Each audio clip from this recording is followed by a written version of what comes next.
Commission master EM দিগন্ত বৰুৱাই পুহিছে ভেৰুনীয়া গুণ্ডা।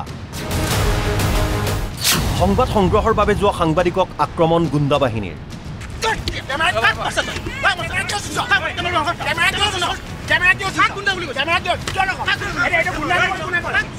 দিগন্তৰ গুণ্ডা বাহিনীৰ কাণ্ডত লজ্জিত কলাইগাঁওবাসী।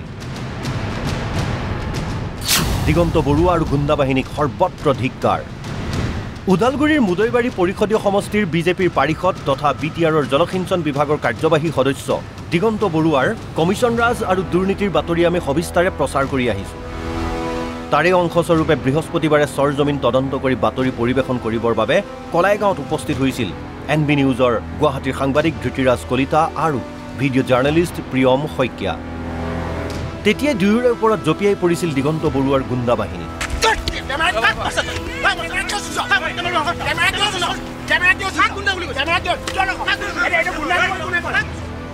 নেতৃত্বত আছিল ভৱেশ বৰা নামৰ দিগন্তৰ চোৱা চেলেকি নিপুতল হৈ পৰা এটা দালাল।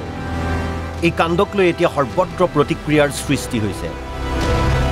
অসমীয়া যুৱ মঞ্চৰ ওদালগুৰি জিলা সমিতিয়ে এই ঘটনাক গৰিহণা দিয়াৰ লগতে দোষীক গ্ৰেপ্তাৰ কৰি শাস্তি দিয়াৰ দাবী জনাইছে।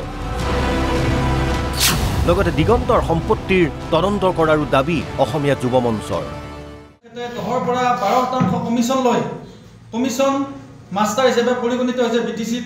গতিকে তেখেতে সেই কমিশনৰ টকাৰে তেখেতে যি পাহাৰসমূহ তেখেতে সম্পত্তি বা মাটি ক্ৰয় কৰিছে, সেই মাটিৰ সৰজমিন তদন্তৰ কাৰণে অহা এই সাংবাদিক দুয়োগৰাকীক আক্ৰমণ কৰাত আমাৰ অঞ্চললৈ এইটো শুভ লক্ষণ নহয় বুলি আমি ক'ব বিচাৰিছোঁ। কাৰণ ইতিমধ্যে অসমৰ বিভিন্ন প্ৰান্তত এটা সমালোচনাৰ বিষয় হৈ পৰিছে, কলাইগাঁৱত কি আইন শৃংখলা ইমান অৱনতি হৈছে নেকি যে সাংবাদিক এগৰাকী নিজৰ দায়িত্ব পালন কৰি থকা সময়ত যি লাইভত আছিল তেখেত টেলিকাষ্ট চলি আছিল, সেই মুহূৰ্তত 10ৰ পৰা 15 গৰাকী ব্যক্তি তথা বিজেপিৰ কৰ্মী তথা দিগন্ত বৰুৱাৰ চামচা বিশেষকৈ ভৱেশ বৰাৰ নেতৃত্বাধীন এই গুণ্ডাৰ দলটিয়ে গৈ সেই দুগৰাকী ব্যক্তিক যেনেকুৱা প্ৰহাৰ কৰিছে আৰু তেখেতসকলৰ কেমেৰা ভাঙিবলৈ চেষ্টা কৰিছে, এইটো অতিকে দুৰ্ভাগ্যজনক। আৰু এই কাৰ্য যাতে পুনৰাই নঘটক তাৰে আমি আহ্বান জনাইছোঁ। আমি আজি আহ্বান জনাইছোঁ এই কাৰ্যত যিসমূহ জড়িত আছে সেইসকলক তৎকালে গ্ৰেপ্তাৰ কৰি উচিত শাস্তি প্ৰদান কৰিব লাগিব। ইফালে চিপাঝাৰ প্ৰেছ ক্লাবে এই ঘটনাক গৰিহণা জনোৱাৰ লগতে সাংবাদিক আক্ৰমণকাৰীক গ্ৰেপ্তাৰ কৰি শাস্তি বিহিবলৈ দাবী জনাইছে। আচলতে গোটেই ঘটনাটো ইয়াকে গৰিহণাৰ যোগ্য আৰু ইয়াক গৰিহণা দিয়া আচলতে ভাষা নাই। কাৰণ দুৰ্নীতিৰ বিৰুদ্ধে তথ্য হয় বাতৰি পৰিৱেশন কৰি যদি সাংবাদিক এনে নিগৃহীত হ'ব লগা হয়, তাতকৈ ভয়ংকৰ কথা একো থাকিব নালাগে। কাৰণ আমাৰ চৰকাৰখনত যথেষ্ট বিশ্বাস আছে, এইখন চৰকাৰে দুৰ্নীতিৰ বিৰুদ্ধে সহনশীল এটাৰ ব্যৱস্থা কৰিছিল আৰু এটা পৰিৱেশ সৃষ্টি কৰিছিল।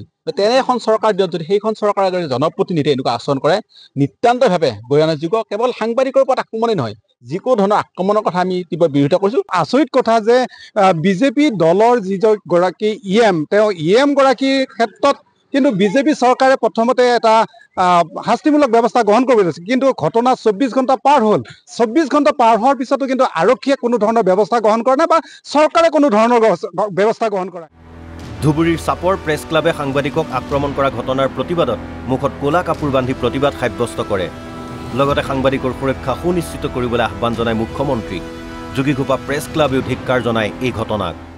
NB নিউজৰ সাংবাদিকক যি BTCত কেমেৰা ভাঙি দিয়াৰ পৰা আৰম্ভ কৰি তেখেত আক্ৰমণ কৰা হ'ল, এই আক্ৰমণৰ ঘটনাক জয়গোৱা প্ৰেছ ক্লাবে তীব্ৰ ভাষাত গৰিহণা দিছোঁ। আৰু ইয়াত নিৰপেক্ষ তদন্ত হ'ব লাগে, তদন্ত হৈ দোষী যাতে হাৰি যাব নোৱাৰে।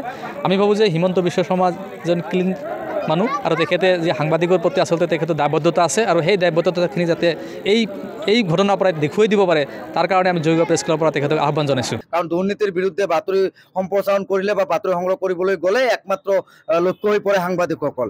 গতিকে আমি আজি নিৰাপত্তাহীনতাত ভুগিছোঁ। গতিকে আপোনালোকৰ জৰিয়তে আমি অসমৰ মুখ্যমন্ত্ৰী তথা গৃহ বিভাগৰ দায়িত্বত থকা মুখ্যমন্ত্ৰী মহোদয়ক আমি দাবী জনাইছোঁ যে অতি শীঘ্ৰে সাংবাদিক নিগ্ৰহ বা সাংবাদিক আক্ৰমণ কৰা কাণ্ডত জড়িত থকা কলাইগাঁৱৰ এইসকল দোষীক অতি শীঘ্ৰে গ্ৰেপ্তাৰ কৰিবলৈ আমি দাবী জনাইছোঁ।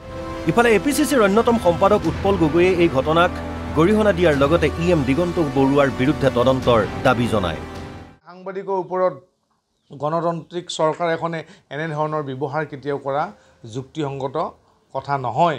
গতিকেলৈ এইটো এটা আমি ধিক্কাৰ জনাইছোঁ। আমি সাংবাদিকক প্ৰহাৰ কৰা, সাংবাদিকক আক্ৰমণ কৰা এনে ক্ষেত্ৰত এক গণতান্ত্ৰিক প্ৰক্ৰিয়াৰে এইটো এটা তদন্ত হ'ব লাগে। কোন EMৰ মানুহে কেনেকৈ প্ৰহাৰ কৰিবলৈ পাইছে, নিউজ কৰিবলৈ যাওঁতে কেনেকৈ প্ৰহাৰ কৰিবলৈ পাইছে, এটা তদন্ত হ'ব লাগে। আৰু সেই EMজনৰ ওপৰতো তদন্ত হ'ব লাগে যে তেওঁ EM হোৱাৰ পাছত কিমান ধনী হ'ল, কিমান টকা পইচা ধন সম্পত্তি অধিকাৰী হ'ল, এই কথাবিলাকো ইয়াৰ যোগেদি আজি এই বাতৰিটোৰ যোগেদি তদন্ত হ'ব লাগে বুলি আমি ইয়াৰ পৰা আহ্বান জনাইছোঁ। Bureau report NB news. Jangan